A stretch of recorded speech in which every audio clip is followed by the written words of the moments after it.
Hello and welcome back to the Villa podcast. I'm here as always with my good friend Dan Wiseman. Dan, how are you doing, mate?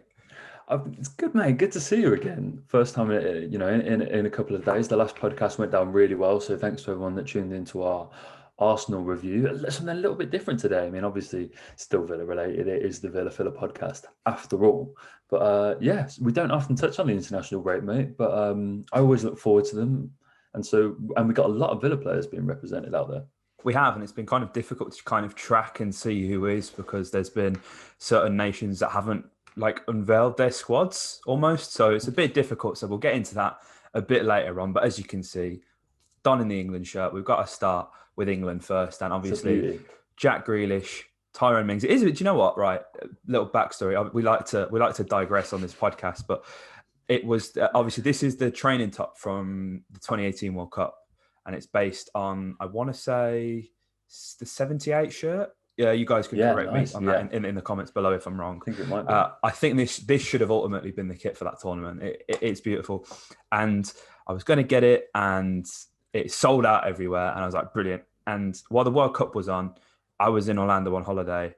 And I've always been one of them people, and it's only in recent years my opinion's changed on this, is I never used to be able. I used to think people who'd walk around on holiday in their team shirt. I just thought it looked stupid. I was never that guy. But walking around the parks, I was seeing people wearing Brazil shirts, Argentina, Germany, everything like that, and everyone was just like speaking to each other. It was as if we were actually in Russia and experiencing it with the fans, and it was kind of mad. And people would hear that we're English and be like, oh, why are you in the queue for rides? And be like, oh my god, like Harry Kane's amazing. Why is Jack Grealish not in the squad? They didn't say that, but people were thinking it. And I actually, it was then I decided, you know what, I'm going to cop this. So I don't know. I don't know if you guys are aware, but in Disney's Epcot, they have a little like United Kingdom place, and they have like a football shop where they sell like football shirts. So I managed to get this in America. Nice. So, the only thing is on the bottom, it has like the authentic tag, but because I got it in America, it says soccer on it. So a load of my mates are like, oh, like you've just bought a fake shirt. I'm like, mate, I don't think Disney would sell a fake shirt. Like, come off it. It's just because it was bought in America.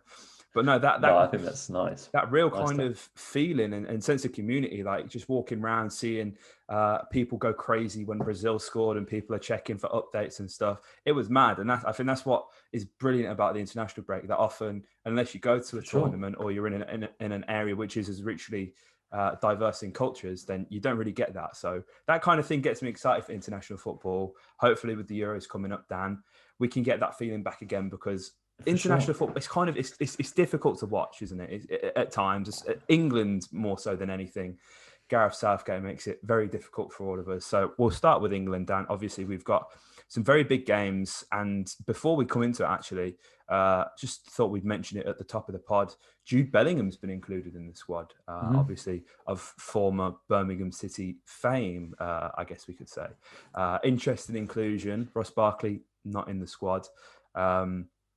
I think I've said on the podcast before, whenever Ross Barkley was in the squad, I never really understood it. But now I'm actually watching him play week in, week out. I'm 100% on it. We're on the Ross Barkley hype train. But no, Dan, England have got some big games coming up. Also, I believe it's a friendly against Wales first. Am I right? Yeah, we've got Ireland. Wales was the friendly. Wales was the friendly last time, which was obviously where Grealish was man of the match. We got that 2-1 win against Belgium before a 1-0 loss to Denmark, 10 men. This time out, it's again a similar setup. Quite why we've got a friendly, I don't know. In the current climate, the players are playing too many matches as it is, but that's a completely different conversation for a completely different podcast. Ireland is the friendly this time. We've got them at home at Wembley, which is going to be an exciting game. A few Villa boys facing off in that one. And we'll come on to Connor and his Republic of Ireland woes a little bit later on, before we go away to Belgium, and then we welcome Iceland, which again, shout out to Burke. Yeah, I was going to say Thor is back in action at Wembley, so that's going to be nice. So Yeah, England, real mixed bag, wasn't it, last time? We had the joys of the Welsh game from a Villa perspective, watching Jack get out there and he was balling, he was getting man of the match, it was great. And then the Belgian game was a little bit iffy, and then the Denmark game, nice little mug there, mate. I saw that. Got to rep Villa somehow. Sorting the Yeah, office out absolutely. still. But yeah, the Belgian game is going to be really interesting, mate. So we're currently third in our Nations League group on goal difference. Both us and Denmark have got 7 points. Belgium are top with 9. Belgium, we go to them away and they're out for revenge. So I don't think it was said enough when we played them, but they were on a 12-match winning streak under Roberto Martinez when we played them. They were top of FIFA's world rankings, making them officially the best side in the world before they lost to England. And it's two managers that are under a little bit of pressure, really, in Roberto Martinez and Gareth Southgate. Roberto Martinez sort of having completely different problems to Southgate, whereby he's not handing enough chances to youth prospects. Yeah. So obviously Belgium had this golden generation, and not that they're on their way out like that. That's harsh, but they're starting to come into their 30s. You think of like the Alderweireld, Vertonghen, Hazard. They sort of past their primes now, I would say.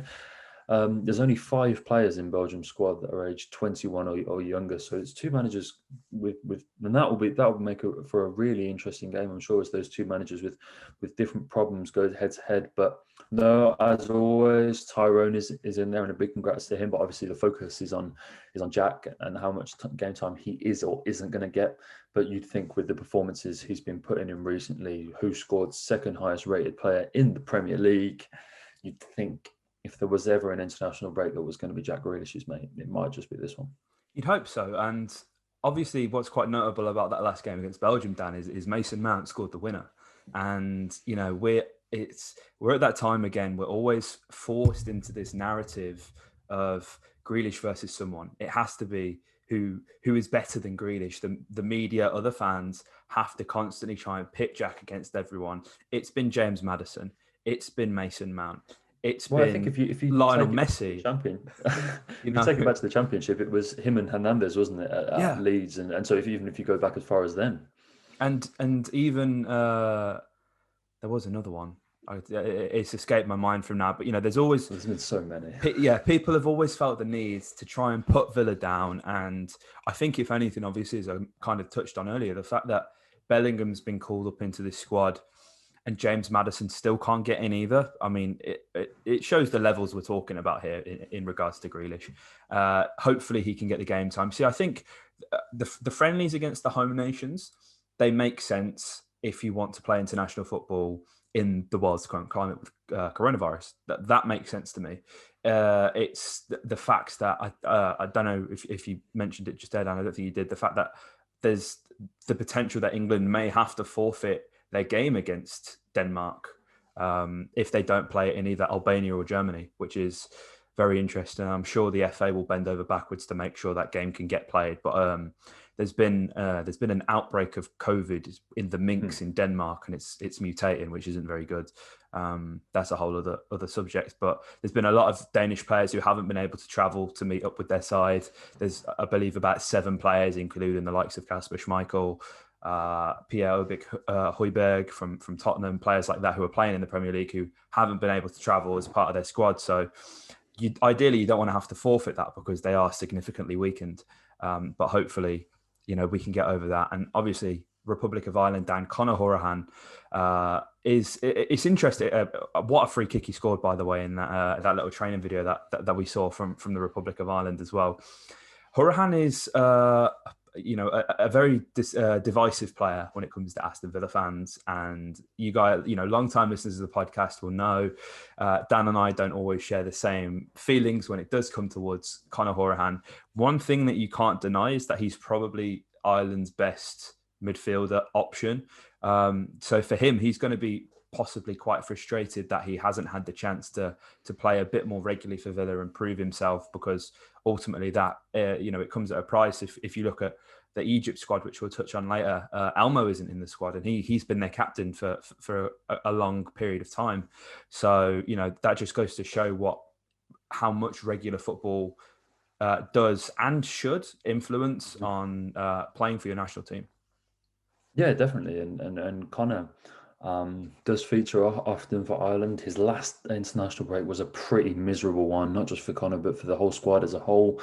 They went out of that Euro qualifier playoff to Slovakia. Connor bagged his pen. He was at first, but it was Matt Doherty who slammed his penalty into the bar and Ireland went out.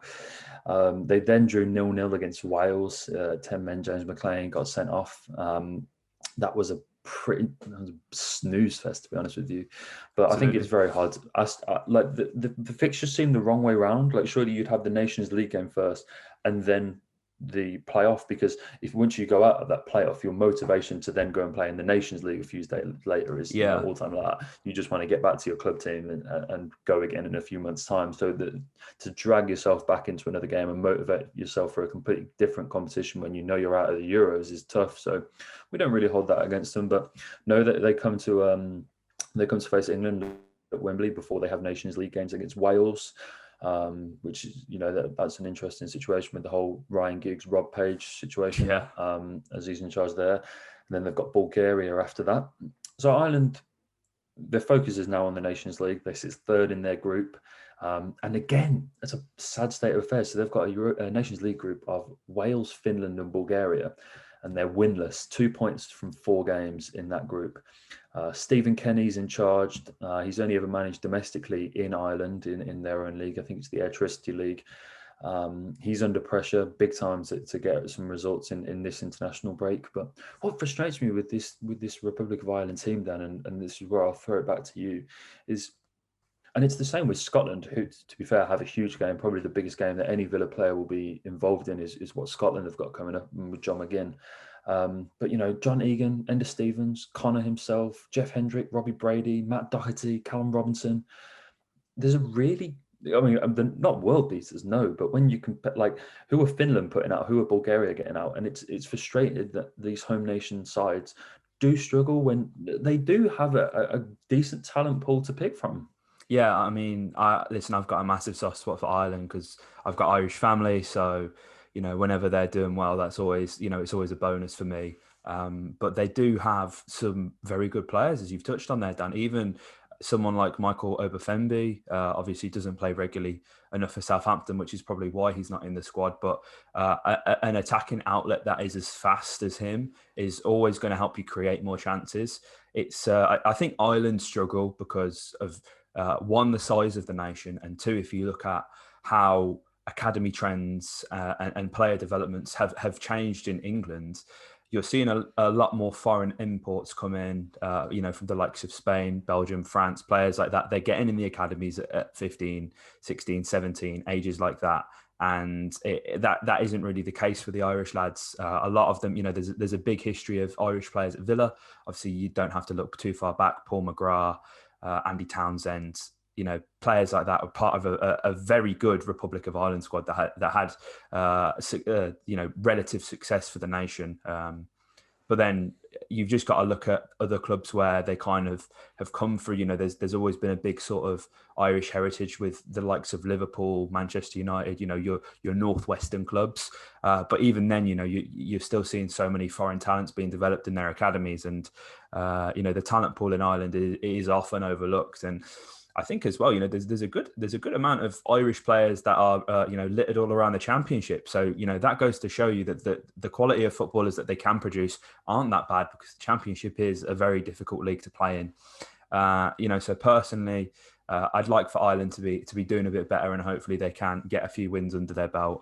It's always good to see for me. But yeah, Dan, as you alluded to, big games for Scotland and John McGinn, and he is a man who is on 3 man of the matches in a row, I believe, for Scotland. Very impressive form for his nation. Yeah, mate, this is the big one, and all eyes are on. This is a must-watch game. This is on Thursday, and it's a very tough one for Scotland. Scotland are 1 game away from major competition. The first time since 2007 that that's happened. They got their playoff final against Serbia away in Belgrade. They had a tough qualifying group, to be fair. They had Belgium and Russia. They finished 9 points behind Russia, but I don't think that can be held against them. Those are obviously the 2 superior teams in that little qualifying group. And if you wind it way back, do you remember that their first game of the qualifiers, they lost 3-0 to Kazakhstan? Yeah. I don't know if you remember that. They sacked Alex McLeish shortly after that. Steve Clarke took over, Former won his Villa first game. fame. Yeah, of course. Won his first game against Cyprus, then lost his next four, but those were against Belgium, Russia, Russia, Belgium. So again, and they've then come back. They've won their playoff semi-final against Israel. McGinn just scored his penalty in that game. It was a 0-0 draw at Hampden. They scraped through on pens. McGinn has 7 goals in Euro It's qualifiers. mental. Unbelievable, isn't it? What a return that is. He's really been their go-to guy. He captained them in their last game. Andy Robertson is usually the captain for that side, understandably, but in his absence, McGinn stepped up, took the armband, did well in that game. Serbia, however, that's a tough opponent, mate. They finished Some good players. third. Very good players, very good players. They finished third in their group behind Ukraine, who were unbeaten in qualifiers, who finished above Portugal. So watch out for Ukraine at the Euros. They've qualified like a steam train coming out of that group. But what's surprising, mate, is, I'm just going to list off some of the players: Luka Jovic, Dusan Tadic, Nemanja Matic, Mitrovic, Milinkovic, Savic, Maksimovic, Kostic, Jajic, Kolarov. Unbelievable side. But Serbia haven't been to a Euro since 2000. I find that quite hard to believe. Wow. Exactly, mate. And so big game away, single leg in Belgrade. Scotland are without Ryan Fraser, so that's a bit of a loss. But how amazing would it be if McGinn could drag that side to victory? What it would mean to Scotland would be immense. It would, and obviously, I think sometimes you do have to kind of take the rivalry out of it, and it's been a while since we've had Villa so well represented across all the nations, which is just great to see. Obviously, that we're heading in the right direction. John McGinn has been doing bits for Scotland, and I think something that's quite important to note is that how he essentially plays as a number 10 and at part in games as a false number 9. John McGinn, he's so far up the pitch. He's vital to linking that play between the midfield and the attack for Scotland. And that's just shown in the returning goals, Dan. As you said, 7 goals for John McGinn in the qualifiers. That's phenomenal. And that's a side of John McGinn's game we probably haven't seen since the championship days. Obviously, a tweak in the system, but it's great to see that Steve Clarke is able to get the best out of John McGinn. And to be honest, Steve Clarke has done quite well for himself, considering he was at Kilmarnock before this. He took Aaron Tishbola with him, obviously, who he had at Reading as well before he came to Villa with Di Matteo. So listen, for Steve Clarke to get that job, that's massive. And if he qualifies, totally deserving of the job. Scotland, it'd be a real shame for a lot of these Scottish players. If you've got your Andy Robertsons, Kieran Tierney's, John McGinn's, to miss out on even Ryan Fraser, to miss out on a major tournament, it really would be a shame for them. So yeah, they'll be looking forward to that, Dan. And obviously now we've got more of a global representation for Villa players, Dan. As I touched on, it's so exciting to see. I think the one we should start with first is Emi the Don Martinez, because it seems unlikely that he'll actually play, which is a shame, but it's good that he's in the squad for Argentina. They actually sit in the same group as Brazil for their World Cup qualifiers, which are the games that are being played right now. And Argentina are second, Brazil are top. Douglas Luiz has played more regularly, but we'll get onto him a bit later, Dan. And listen, it's a shame that Emi isn't playing, because his competition is Franco Armani, who is playing for River Plate, and he's only played 2 games this season. I'm not quite sure how or when the league had started in Argentina, but 2 games he's played, and he's conceded 3 goals. So an average of 1.5 goals per 90 minutes he's conceded domestically. If we compare that to Emi, though, 7 games for Villa, 9 conceded, an average of 1.28 goals per 90. Statistically, Emi should be in goal, but I think there's clearly some politics to it. I think it's kind of difficult because I think there are a lot of Argentinian players that are littered across the continent, but there's always seems to be a very strong representation of players who play domestically in Argentina, Dan, doesn't there? Yeah, definitely. Look, with Emi, he's represented Argentina at under 17 and under 20 level, but he's only ever had senior call-ups twice for Argentina. One was way back in 2011, where he was called up for a game against Nigeria. He didn't play in that game, and his second call-up was last October. He was called up for games against Germany and Ecuador.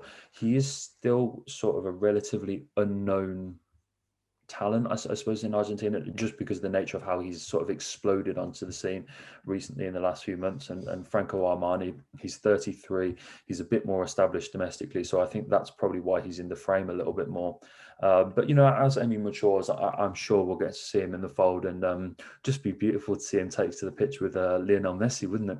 It really would, mate. And listen, Argentina have only conceded one goal in their previous two games. Obviously, they beat Ecuador 1-0, and they managed a comeback against Bolivia.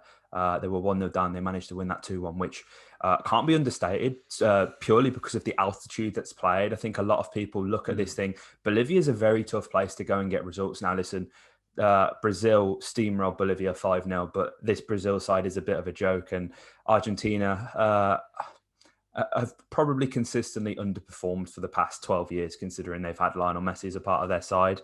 It's difficult when you're trying to essentially play like an upside down pyramid formation just to get all of your best attackers into the side like Argentina do, because they are, of course, littered with amazing talent. You just got to look as far as Lautaro Martinez, even a few years ago, the likes of Gonzalo Higuain, Paulo Dybala, players like that. It's going to be a shame for some of the players to miss out, obviously.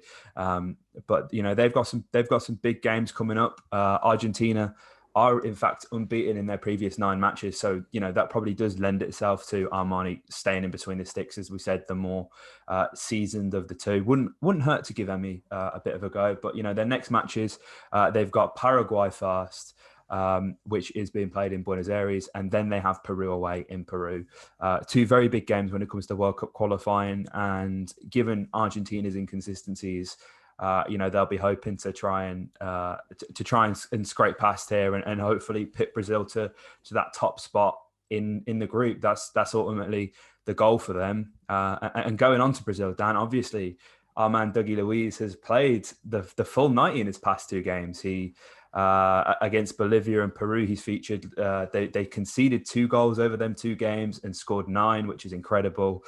He's played alongside the likes of Casemiro, who's an absolute baller, and Philippe Coutinho in the midfield. Again, I think people sleep on Coutinho, since his transfer. He's a very talented player, and to see him line up against Dougie is amazing, mate. And the Bolivia match was definitely the best performance for Douglas. He had an 8.1 match rating against Bolivia, which, when you consider the kind of players who he's in and around, and I believe Brazil had about 67% possession in that game, which is very much a game that lends itself to having someone like Douglas Luiz on to control the ball in a bit more of an advanced position, obviously kind of behind where Coutinho would play, but still ahead of Casemiro, who's generally the sweeper in that 6th position in the midfield.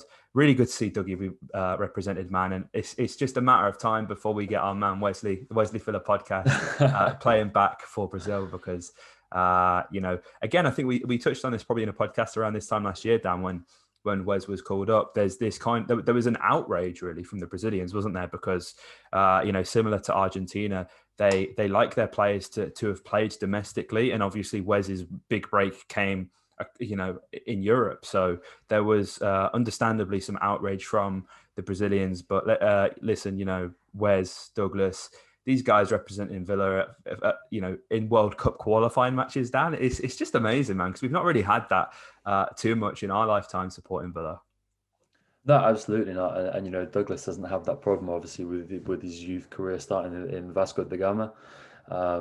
And yeah, those 2 games, mate, he was immaculate. I don't know if any Villa fans watched any of those full 90s that Douglas put out, but the one thing that stood out to me is he didn't look out of place at all. No. He really, he was playing alongside the likes of Casemiro, Neymar, like all the, I don't need to list off the stars Brazil have, and he looked right at home, which is really testament to how much he's come on, that if he can step into a side like that and look so comfortable, put into really good performances.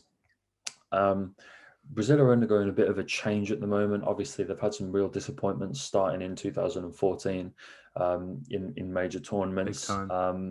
So there's pressure on Brazil and Tite for this upcoming World Cup, the one they're currently qualifying for, to really make a stand. And there's a bit of a changing of the guard, which is why perhaps you're seeing players like Douglas Luiz come into the fold, because you've got the likes of Gabriel Menino, who's 20, plays for Palmeiras, Atletico's Renan Lodi, Leon Bruno Guimaraes, Matheus Cunha of Hertha Berlin and formerly of Leipzig, Rodrigo of Real Madrid, and Vinicius, who are starting to come into the fold.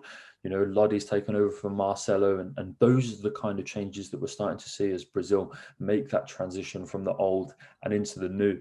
And Douglas is going to be a very much part of that team, it seems. Beautiful new kit as well, isn't it? I don't know if you saw it, mate. Gorgeous. Stunning. I'd urge everyone to go out and have a look at that and buy it with Douglas Luiz on the back. And that's a direct instruction from the Villa podcast. Always that's going to be yeah, absolutely. Absolutely can't forget that. But look, it's really interesting, this current Brazil team, is you've sort of got this really nice blend where you've got the old heads like Thiago Silva and still knocking about, but then you've got this new influx of exciting talent, which we haven't really seen on the international stage. And they've got Venezuela, who you expect to be a bit of a formality, and then Uruguay. Yeah. So that's a big game to keep your eyes on. Uruguay probably aren't quite the side that they were a few years ago as those players sort of drift out. The likes of Suarez and Cavani aren't going to get any younger, but still a game to keep your eyes on. So yeah, I think that's going to be an early morning start. If any 1 of you a.m. Villa fans out, yeah. Well, if any of you Villa fans have got struggling with a lockdown sleeping pattern, perhaps that's one for you. But everyone else, definitely catch the highlights, because hopefully we see Dougie in action. Absolutely. And moving away onto a totally different continent now, obviously we have some players representing AFCON, and AFCON's a tournament where when it's on, there's like, I don't know about you, Dan, but I get so much hype. It's interesting. It's in January. It's almost a spanner in the works of domestic football. And it's an absolute nightmare if you've got a lot of African players in your side. But to watch it, there's just this massive buzz, there's this carnival. It's something that I think, the continent of Africa takes a lot of pride in. And obviously we've got only 2 representatives, which may come as a surprise, as we said earlier at the top of the podcast. No Elmo for Egypt. Trezeguet is, however, starting, and it's really important for a nation like Egypt, where I think, all the hopes were kind of pinned on Mo Salah. Obviously, rightly so in his own right. He's a very good player, does bits for Liverpool, but to have another such influential attacking outlet in Trez, who's always going to be there on the back post, as we've kind of touched on, it's massive. And they currently sit 3rd in their qualifiers in Group G for AFCON. They drew their last 2 games against Kenya and Koromasos. I think I'm saying that right. And they actually, the way that the fixtures have panned out, they've now got a double header against Togo, who are bottom of their group. So for them, it'll be quite interesting to see how they take that, because with 2 games against the same opposition within 4 days, in the second game, maybe if Egypt get the upper hand in the first game, it will allow Togo to make a few tactical changes. So that's going to be a really interesting battle for me. Hopefully Trez is in and on the score sheet. It's a shame that there's no Elmo there, but as we kind of touched on earlier, it's not too much of a surprise given his serious lack of game time. But, it's a shame, because I think, especially given his age, and as we'd seen him play for Villa, Dan, he'd moved into this centre-half position, Elmo Beckenbauer. It'd be great to see him occupy that kind of position alongside, what is a very vintage, old-fashioned centre-half in Hegazi. Yeah, absolutely, mate. And look, there really isn't a bad Egypt side out there. There's a lot of players that have come out of that nation in recent years. Obviously, Mo Salah is their biggest export, but you touched on Hegazi. Mohamed El Neni has stepped up recently for Arsenal. Yeah. I'm gonna, not so much in their last game, obviously, but MIA. if I take it back to that Man United game, Partey took all the plaudits, but the work rate and the amount of ground that Mohamed El Neni covered in that was really something. So, look, it's only qualification at the moment for the AFCON. I've got no problems that Egypt will get through that. It's a shame, as you were saying, that we've only got the 2 representatives this time going away for international duty in Africa. Shame that Bertrand Traore isn't able to link up with the Burkina Faso squad, because we're doing quite well, actually. Top of their group for AFCON, I believe, or the African nations. One of the 2. There's 2 tournaments that are running qualify simultaneously. I know that Burkina Faso are top of one of them groups, which is great. They've got a team of Traores. Yeah. I think they've got 7 Traores in the side. It's great, isn't it? They've got Lassina Traore, who plays for Ajax. I think it might be Bertie's. I think there's some family link there. Come back to me on that one, because they both came through Alex, Alain Traore. Decent little side of Burkina Faso. So it's a shame that Bertie's not out there. But as always, the pride of Zimbabwe he's out there doing the most as per. Where can we see Marv in action, mate? Well, do you know what, Dan? This is quite surprising because the Zimbabwean Football Association Twitter account made a tweet saying that there would be here is their 23-man squad announcement, and they didn't announce their 23-man squad.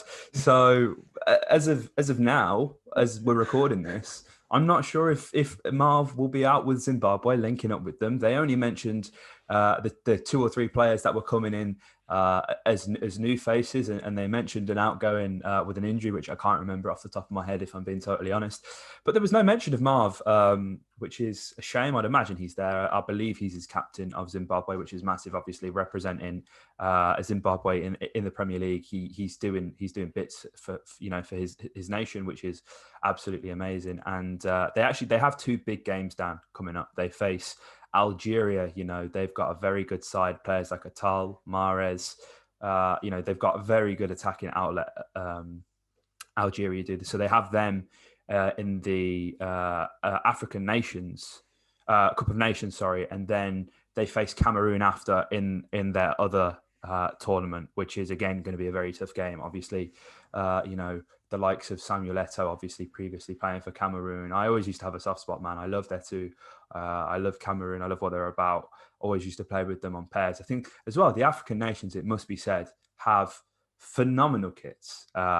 Whoever designs these, man, they give them so much creative freedom, and there's so much heritage that can be drawn upon these kits. You get giant lions on the shirt, and it's amazing. I absolutely love it. So hopefully we see Marv's in the squad. As of recording this, the admin of the Zimbabwean FA has had a mare, and we're not quite sure if he's playing, Dan, but I'd imagine he's in that squad.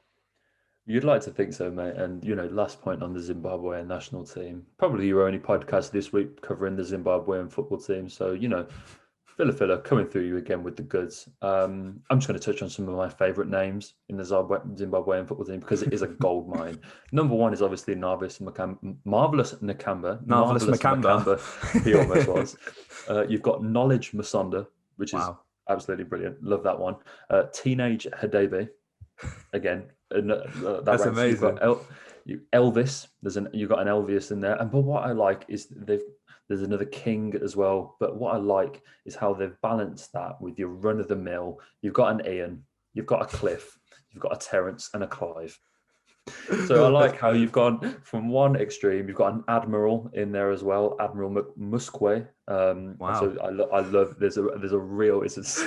Whoever is announcing this lineup on a match day is having a ball because there's some great names in that Zimbabwe. And if those names can live up to their billing and get a result against Algeria, get out of that qualifications group and get themselves to the AFCON, what a story that would be. That would be amazing.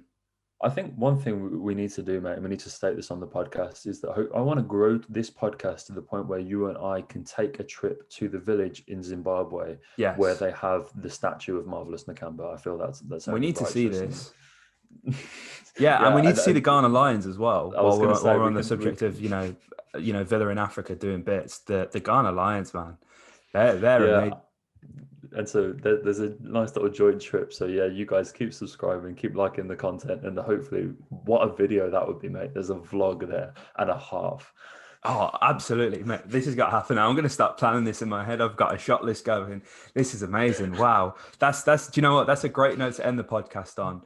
If you guys want to see us go to Zimbabwe and to Ghana to go and represent Aston Villa, hit a like and comment in the comments below. If you want to see us do that, hopefully we can do that one day, Dan. We've got it must be done, Dan. It must be done. Absolutely. But no, that's a nice little round that we thought we'd do on the international villains who will be playing over the next week and a bit. Dan and I will probably be back after one or two of the England games with another pod just to speak on how Jack Mings have got on, if they've played. We'll definitely come back with an update on Scotland, as that is a massive game as well. So keep an eye out for these international podcasts during the international break. It's more content for you guys, so hopefully you enjoy. As Dan mentioned at the top of the podcast, you guys really seem to enjoy the last podcast, so we really do appreciate your support. Hit the like button if you enjoyed. Comment your thoughts below.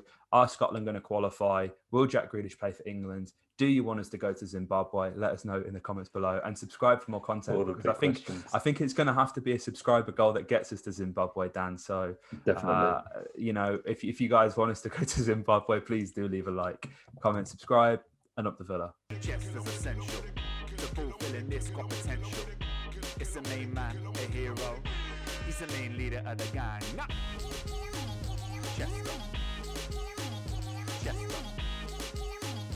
Chester. He's the main leader of the gang now. Chester.